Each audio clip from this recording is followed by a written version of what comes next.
Yo, what's good everyone? It's MJO23Dan back with another video. Today's video is going to be about the Air Jordan 11 Low Snakeskin.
Alright, so the details on the box are pretty cool. It's got like this reptile, scalish looking look on the box itself. The only gripe about it is that it is fragile, so you don't want to really stack it or bump it around too much. You're going to get these creases on the boxes, and that was just one thing that I didn't like. So the sneakers were released on April 19, 2019 at a retail price of $185. The style number is CD6846 and color code 102.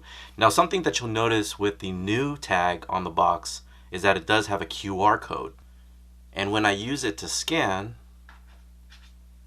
it brings me to the Nike app. So let's see, we'll open it up, check it out, see if it actually populates the actual shoe. So it just brings me to the Nike app. So open the box. And something that hasn't released since 2001, we have the blue snakeskins. So again, like I said, 2001 was the last time that this sneaker had released. And it was actually a little bit later than the rest of the solid colorways that dropped earlier in April. And I believe this one was maybe like a May drop. And I'm going to go ahead and give you a comparison in a little bit. But I did want to showcase what this sneaker looks like up close. So yeah, man, 185 is just, I don't know, I think it's too much for an Air Jordan 11 Low. The Concords that just dropped in December were $220. They listed these for $185. I got it at my local Foot Action store, and I wasn't able to use any type of rewards on it. I had a $15 reward, which I'm pretty much either going to let someone else use or going to let it expire. But I just think the rule is pretty stupid. You purchase shoes and you earn these rewards, you should be able to use them how you want. I don't believe in the restrictions. I understand it's a perk, it's an incentive, and it's their company, but hopefully they change that whole infrastructure, the way they use the reward system and all. But don't get me wrong, I do love copying off the foot stores. It's one of the easiest ways to get through, especially if you have Head Start. If you guys don't know how to do the Head Start app reservation process on Foot Locker, Champs, and Foot Action, go ahead and click the card up above. And it's an older video, but you'll pretty much get the understanding of how that process works. And it really is an easy way to get sneakers, but the only way you really much win is if you purchase shoes from them. So go ahead and check that out, and then let me know in the comments what you guys think. But going back to the Air Jordan 11 Low, I think this sneaker will be on sale in a few weeks. It's even dropping on StockX. If you even want to cop on StockX right now, you guys can check out the link in the description below.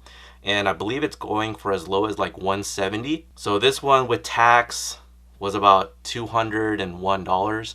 I'm thinking about returning it and just getting it off StockX, but I don't think a Jordan 11 low should be worth $200. We see the citruses. Those have actually climbed in price, but only because it was available in kid sizes. These were in full family, so you got everything up, past like the big sizes in men's, and yeah, it's fully available. So just going over the sneaker itself, it's got the white leather upper. If you guys remember the Sport Blue 6, it's got that blue tint to it, just like it is on here. So on the cloth material, you'll see like a blue tint on there. I'm not sure exactly why they do it, maybe to accent more of the reptile rand here. I would have liked that they pushed it back into the carbon fiber though, because back in 2001, they actually matched the carbon fiber up with the rand here, and it looked pretty nice, and I'll do that comparison pretty soon. As far as like the reptile skin, the reptile scales and all that stuff, it looks decent, not like the 2001. I do like this color blue though. I do like the blue tint of the soles. My gripes about the midsole, however, though, are the bumps. You guys remember the bumps on the midsole? They do that with the molding process, and it's just something that I think the factory can do a better job at, like shaving that down or making sure like that stuff doesn't exist, because again, $185 for an Air Jordan 11 low, it's really too much. Within the shoe, you have the shoe tree wrapped in paper. I'm not sure why they wrap it in paper. I think that's just an added process that is not needed. The insole here, they went with the polyurethane style midsole, which I love. Gives you a better step-in comfort. It's a little more spongier than it is on the Ortholites. I'll show you what the Ortholite looks like. If you guys remember these types of insoles, my bad, it got chewed out over there, but you get the idea. It's a better insole. You guys can see this one's going to be the better insole, and this is how it was like back in the early 2000s as compared to what the Ortholites look like with the blue on the underside of the insole. So this is an Ortholite, and this is those polyurethane type insoles. But yeah, on the insole itself, you got the Jumpman on the heel portion there, along with the black cloth lining the whole insole. You got the basketball net laces, or the rope laces, a lot what people are calling these days. There's this particular line that goes across the tongue, which wasn't present on the early 2000s. And I'm going to go ahead and introduce the 2001 here for you, so you guys can see like what the shape's all about. So I believe the shape of the 2001 low looks and fits a lot better than the recent retros of the Jordan 11 lows, mainly because I feel like all they pretty much did was take the shape, all those early 2000 Air Jordan 11 retros, and just chopped it in half, and it is pretty much like the same fit and feel of the mid. Whereas on the 2019, when I wore it, I actually had, I am a wide footer, so I had some restriction right here on the sides. I do not recommend going a half size up, only because it's already long. So I'm a size 10. My big toe is like right here. Now I don't think my feet are shrinking, because when I tried this one on, my toe was like up there and it still fit fine. But width wise, these sneakers are not great. They fit pretty narrow. So I just feel like if you guys were gonna go a half size up on this one, I don't think it would be the ideal situation. Now going back to the materials itself, I feel like it's the same type of leather. As far as padding is concerned, I feel like the 2001 wins that debate. Jumping back to the carbon fiber, you do see the accent of the carbon fiber in relation to the rand there. So it does look pretty good, looks pretty nice as compared to the 2019. You see that that's different. And Jordan Brand will do that. They'll differentiate the original retro or the original from the retro, so you can tell the differences, or distinguish them. They'll make these little changes over the years, and it either pisses people off, they don't like it, or it's like, why can't you just make it the same as it is?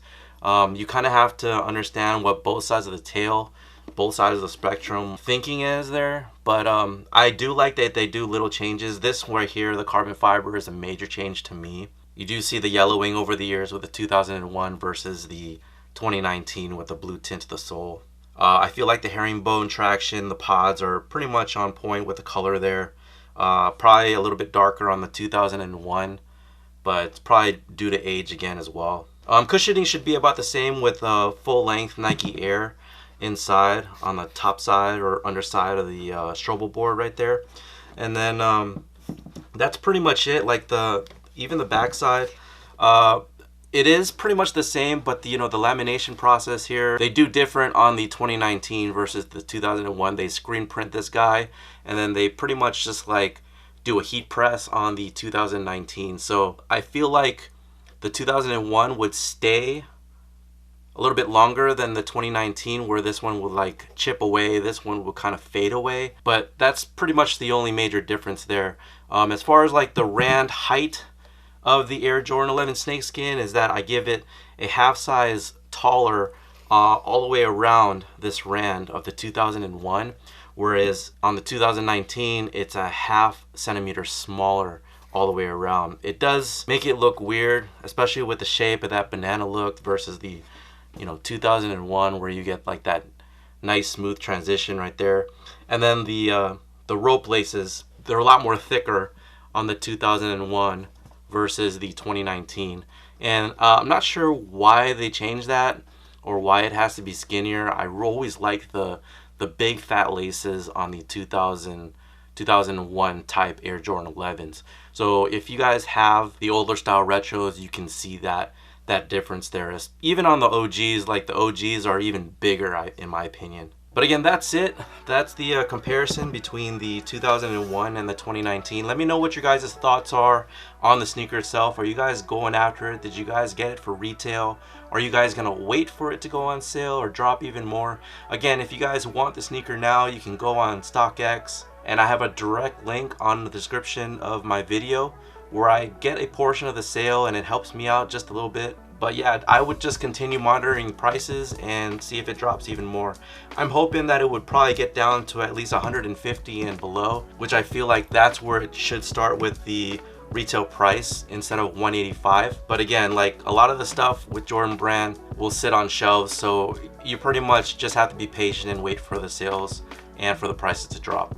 Again, it's MJO23Dan. If you guys like the content, please subscribe to the channel. Let me know your thoughts down below, and that's about it. Follow me on Twitter, Instagram, and Facebook. I'll talk to you guys later. Take care.